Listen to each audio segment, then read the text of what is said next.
Hi, everyone. Welcome back to the Neurocollective Podcast. Today, we are starting a new series entitled The Hidden Conversations. Do you ever think that stress might be changing your digestion? And I want to tell you that your body is always speaking, and symptoms are simply one of the ways it asks to be understood. So imagine that you're sitting down to what should be one of the best meals of your life. You're on vacation in Italy. The table is covered in fresh pasta, warm bread, beautiful olive oil, seafood just caught that morning. Yet, before you take that first bite, your phone rings. It's bad news. Instantly, your appetite disappears. Your stomach tightens. You feel nauseated. So, what changed? The food didn't, your gut didn't, but your brain did. And in less than 3 seconds, your brain completely changed the way your digestive system behaved. That's the hidden conversation. Absolutely. Today we're exploring one of the most fascinating conversations that's happening inside our body, the one between our brain and our gut and our gut and our brain. That's right. Mhm. Both directions, bi-directional. This conversation is hidden, just like in that story. But this conversation is one of the more important ones and fascinating ones that's going on all the time because your stomach isn't simply digesting food. It's really responding to what's going on in your nervous system. That's right. And one of my favorite analogies in regards to the gut is that the gut acts like an orchestra, right? The brain is the conductor. And when the conductor changes the tempo, what happens? Every musician changes, right? So you've ever been to listen to the symphony, this happens. But in this case, your stomach, your pancreas, your gallbladder, your liver, and even your intestines, they're all waiting for instructions. Yeah, these instructions travel up the vagus nerve. So the vagus nerve is one of the largest highways, communication highways. It's the source of neural control. And we'll talk more about the other two aspects of control to the gut, but the neural control from the brain to the gut and the gut to the brain, the vagus nerve is the big highway. And about 80 to 90%, shown in research, of the information from the gut is going back to the brain. 80 to 90% going back to the brain, what we call interoception. Mhm. Interoception, information from the interior of that gut going back to the brain to give the brain understanding of what's operating down there. And the rest of the 10% coming back down is the brain controlling it. And you can't do without either or. So you need both. Right. Well, one of the things that we know is that the brain is typically asking one big important question. And that big important question is, am I safe? And if the brain cannot answer that question positively, then it's going to respond and activate other aspects of the body in response to what's happening. And so things like digestion, repair, the ability to absorb nutrients, heal, reproduce, sleep. These are all things that are part of that question, am I safe? And, Mm. when we talk about even in the reproduction aspect, I want to stop here for a minute, is that there's a lot of women, and I know this is a sensitive conversation, but there's a lot of women that struggle with infertility. And there might be multiple reasons for why that is. But part of what we understand is if the nervous system does not feel safe or the brain does not feel safe, or it feels like it's in survivor mode or survival mode, then it won't necessarily give into its natural ability to procreate, right? Or to reproduce because it's in this fight flight state. So it's something to consider. Again, it's not the whole picture, but it is an important one to consider. Yeah, I like this conversation about stress. Not that I like it, but I like it because it's important to understand the relationship. And I would say the primary neurochemistry, right? Neurochemistry involved. And it's actually one of the pathways of three pathways from brain to gut. One is neural, and we talked about primarily vagus nerve complex out of the Mhm, brainstem. Two is chemical, we might say, or neurotransmission. mhm. Also could be related to immune, but neurotransmission. And that chemical would be cortisol. And under stress, your body is creating more cortisol as a That's right. stress response hormone through the HPA axis. So we have this neurologic pathway or neural control to the gut and communication back to the brain. We have this hormonal and chemical control to the gut. So when we have an elevated level of cortisol, as if we're under stress, whether it might be from anything, externally or internally, we're creating more cortisol, and this starts to affect the gut barrier. Okay. Hmm. So the intestinal lining is affected by cortisol over time. That's Hmm. really important. So we have this integrity change of the gut barrier. And when the gut barrier breaks down, now you start to have things pass through that shouldn't be getting into your bloodstream. And Right. so this can range anywhere from different types of bacterial invaders to other things, metabolites, toxins that we don't want to get in, or even things that were inane, so to speak, that wouldn't cause any problem, but the very smallest of food particles that go less digested, they're proteins, and these proteins can then create allergies, food allergy Hmm. response. So cortisol under stress, the secretion of that cortisol is communicating, and it's actually going to be leading down a pathway of breaking down that gut barrier. Right. And that you bring up in a very important point, because the reason why we want to do the series Hidden Conversations is oftentimes the area of our body that's being affected, where we have our symptoms. There's usually a specialist for that, right? You've got the gastro, or if you're dealing with cardiac issues, you've got your cardiologist. If your Mhm. lungs are problematic, you've got your pulmonologist, right? If you've got kidney or bladder concerns, you've got your urologist. And these specialties, are important. They can definitely provide insight into someone's health and well being. But oftentimes, what we don't realize and we're less aware of is that the brain is having that conversation with those end organs, right? The nervous system is having those signals with those end organs. And so, the purpose of this series is for the listeners and for all of us to be more mindful that whatever's happening in the body, whatever symptoms you're experiencing, we want you to imagine where the signal might have been lost in the nervous system, right? We talk a lot about signals being crossed sometimes in conversations, right? With people like, oh man, I got my signals crossed with that person, right?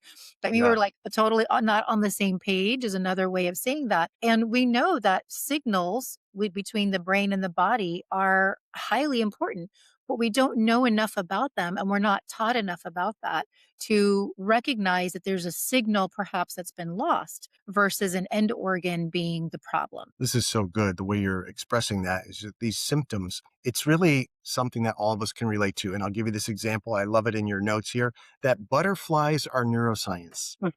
What do you mean by that, Doc? All right, imagine this very first date, if you can remember that, or first dance. I remember the first dance, your wedding day, standing at the altar or walking down to the altar, right? Lady or male. Your first job interview or a new job interview. What are you feeling? Some butterflies. Public speaking. Oh boy, that's the greatest fear that most human beings have. Yeah, Butterfly. Roller coaster. I don't do those, but if you do that and you I go do. into that drop, butterflies, your stomach flips. That's a hidden conversation. And really, your brain never touched your stomach, right? Your brain never touched your stomach, but it changes everything. So butterflies, this feeling of butterflies has a relationship to the brain. That's why we say neuroscience.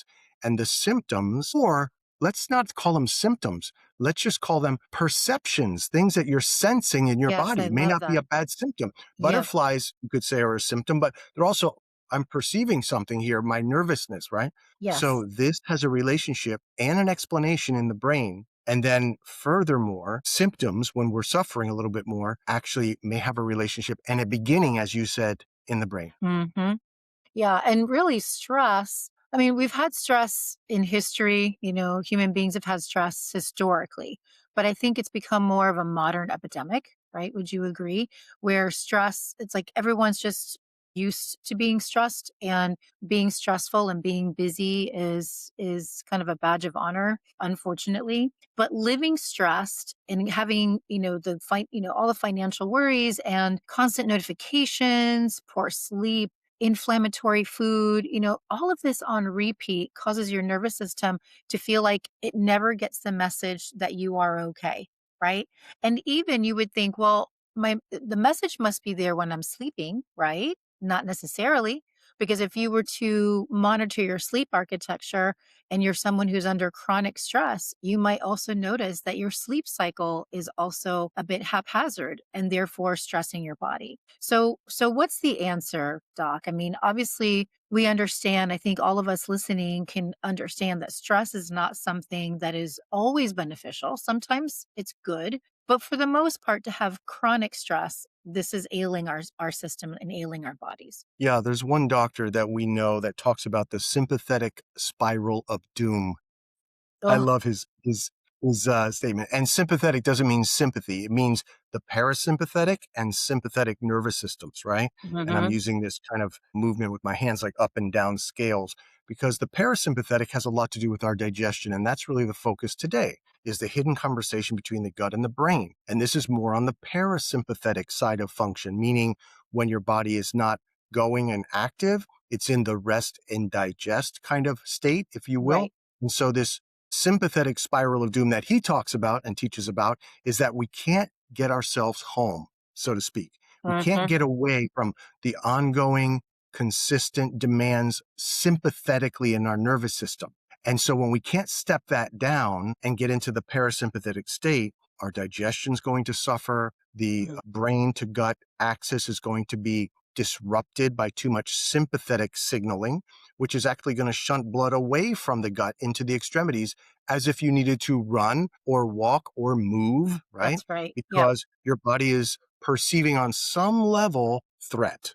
Or we can say maybe not threat. I don't feel a threat like consciously when I come to work, but my body's like, okay, it's time to be, Yes. on Game guard, game on on. cue. Yeah. Yeah, game on. That's better. Game on. So my vigilance steps up, and that is sympathetic drive. And it's appropriate, but not at lunchtime. I need to be able to step that down. And that's the training. That does take some of that, right? Sure. Or even in the evening. So many people will step that down in the evening with alcohol, right? Or CBD or something of this nature. And they may not be the ideal ways to do that. I know there's many. And of course, being realistic, people have to learn different ways of stepping that down, getting that nervous system to come down. So this is a really important conversation. I think stress is different than it used to be.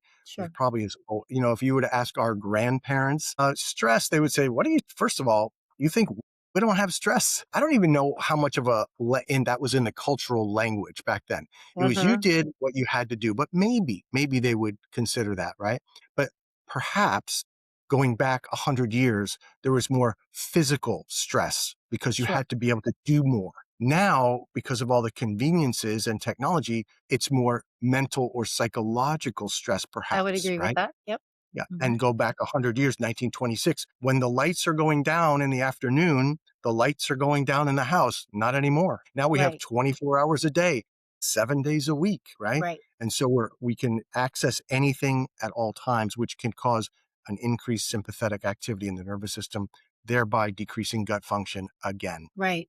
Well, back to this hidden conversation between, what we're talking about today between the brain and the gut, you know, connecting the dots for us in what you said earlier is when the signal is lost from the brain to the gut, it can create digestive disruption, right? Things Yep. like diagnoses that we know today as things like IBS, right? Or Crohn's disease, and a lot of times people will say, well, that's just genetic or this is my condition. And, maybe there's some components to that. But have we considered the brain's involvement with the gut, right? I Right. know that in working with my coaching clients, and sometimes we share clients, right? Sometimes our clients see you and they see me.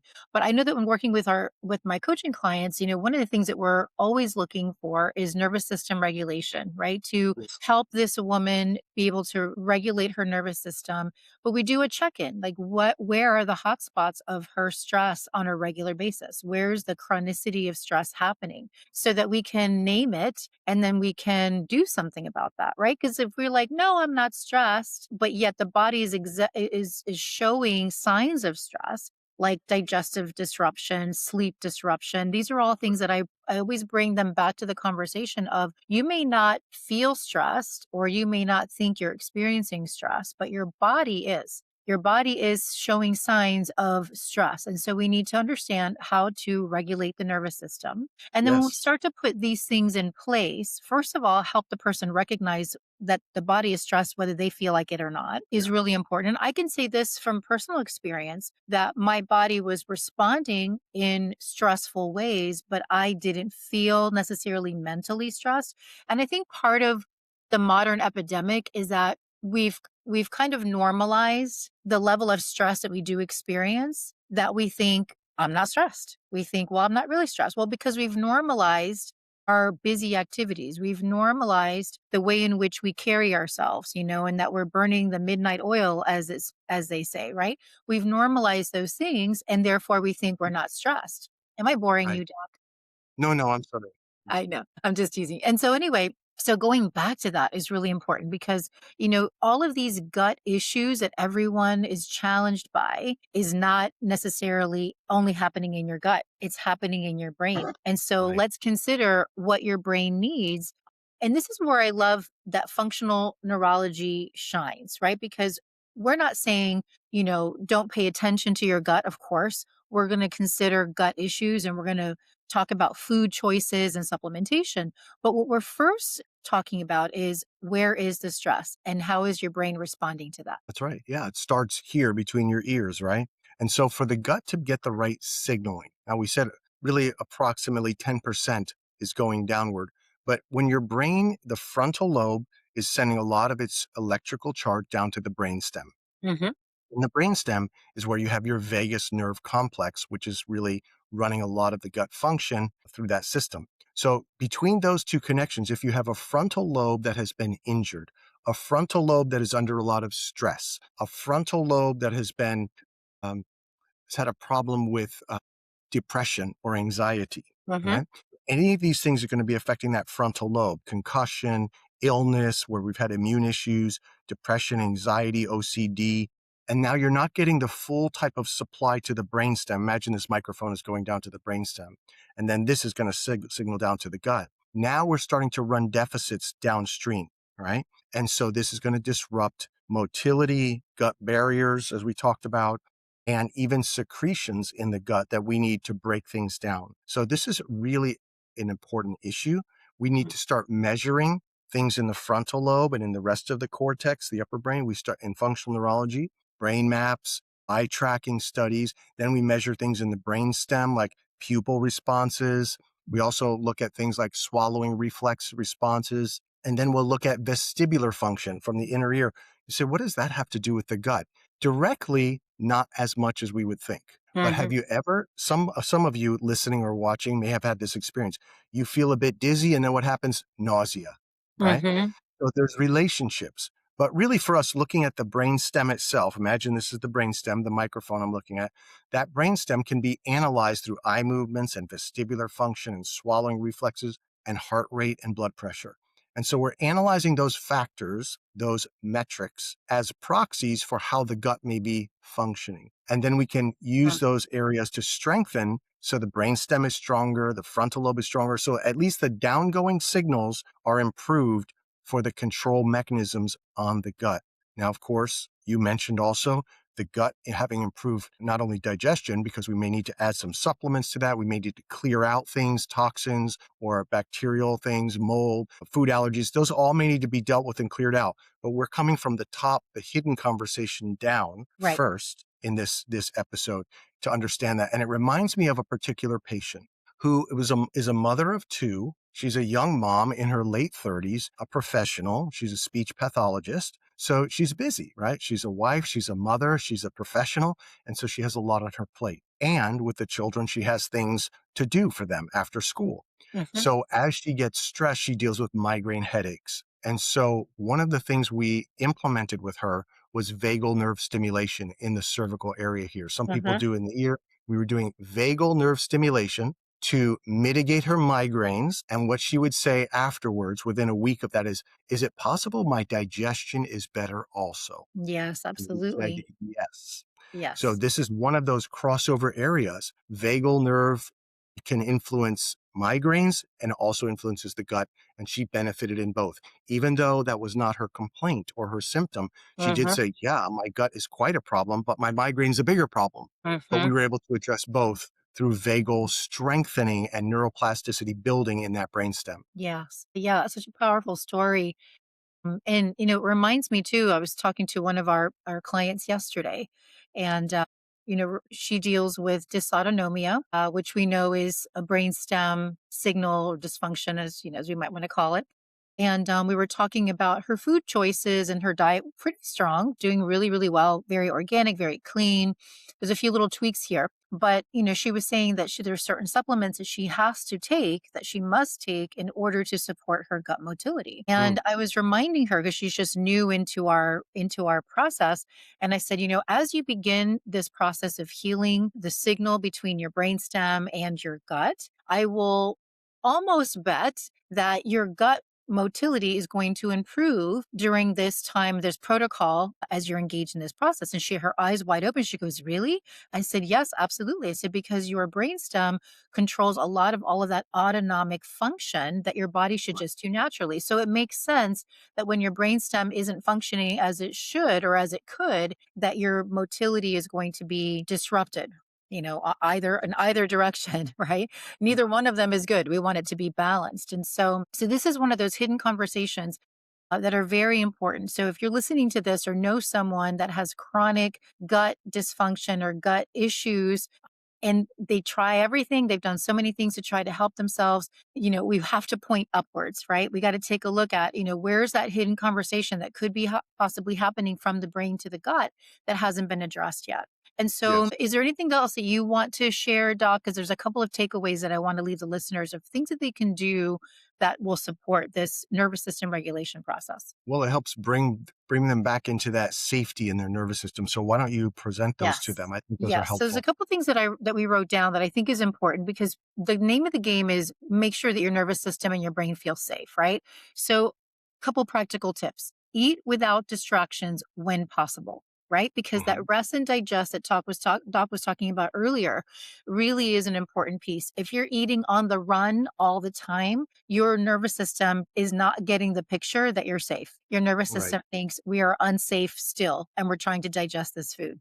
Not a good or pretty picture. Number 2, take slow breaths, with your diaphragm before your first bite to signal safety. Now, this might seem like silliness, but a lot of times some of us have practice of praying before we eat, right? I mean, that's to give grace and to give gratitude, but also it's a moment to just sit for a minute, take a breath before you start to eat. This signals to your brain that you're safe. Of course, Okay. number 3 would be chewing thoroughly will slow down the pace of your meals, right? I'm going to slow down the tone of my speaking as I say that, right? So slowing down the pace of your meals is important. If you have chronic stress or you get dizziness or visual strain accompanying your digestive symptoms, consider that your nervous system may also deserve an evaluation. This is why we're here, right? Because you should not feel dizzy or have visual disruption when you eat, right? That's a signal that something's off. And then number 5, we want you to notice patterns. In the practice, we talk a lot about patterns.